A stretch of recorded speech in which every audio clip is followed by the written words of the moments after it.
This Universal Declaration of Human Rights may well become the international Magna Carta of all men everywhere.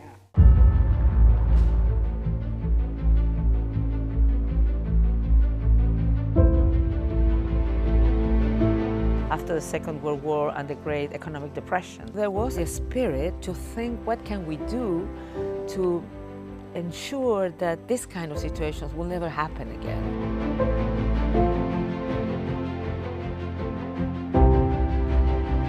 Because of her travels during the war in England, during the Blitz in the Pacific, while the Pacific is being bombed, her connection to the people of the world is so complete.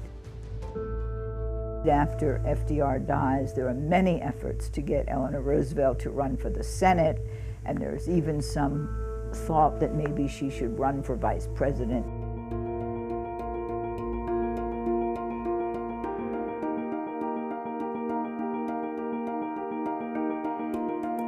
The one position she is excited about, that she accepts, is when Harry Truman offers her a membership in the delegation, the U.S. delegation, to the United Nations. It was such an opportunity to build a movement for peace and for human rights.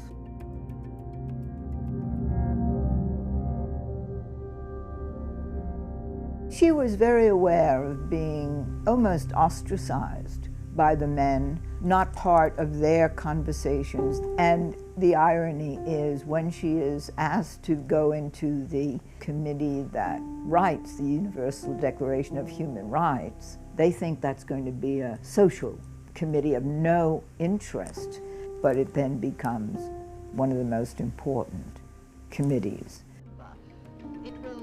Eleanor Roosevelt, being a woman who was very strong with democratic ideas, and she was really key on the draft of the Declaration of Human Rights. I now open the meeting of the drafting committee of the Commission on Human Rights.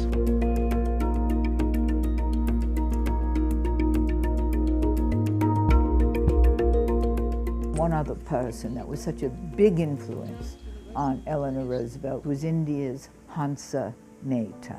For the Universal Declaration of Human Rights, it was Hansa Mehta who said, "Excuse me, Mrs. Roosevelt, if you say all men are created free and equal, around the world it will be all men, women not included." And so the words were changed to all human beings. That small change has had a tremendous impact.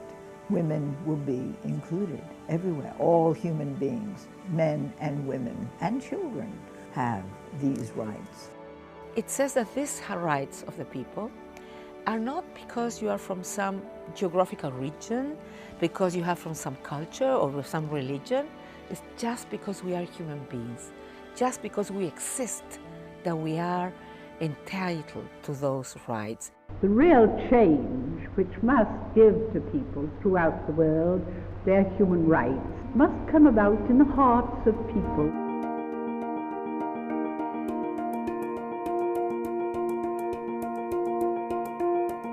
Their ability to work together, to negotiate across all their differences, is really what made the creation of the Universal Declaration of Human Rights possible.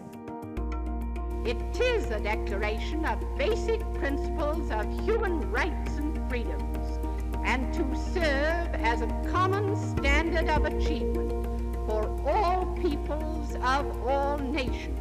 And it's particularly fitting that here tonight, the person who's been the leader in this movement, assisted though she has been by many others.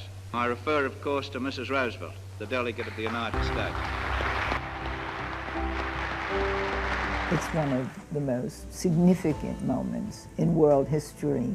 The Universal Declaration of Human Rights is the beacon for the future. We will ensure that this Universal Declaration will be the light that shines and will guide how we relate to each other. If we observe these rights for ourselves and for others, I think we will find that it is easier in the world to build peace.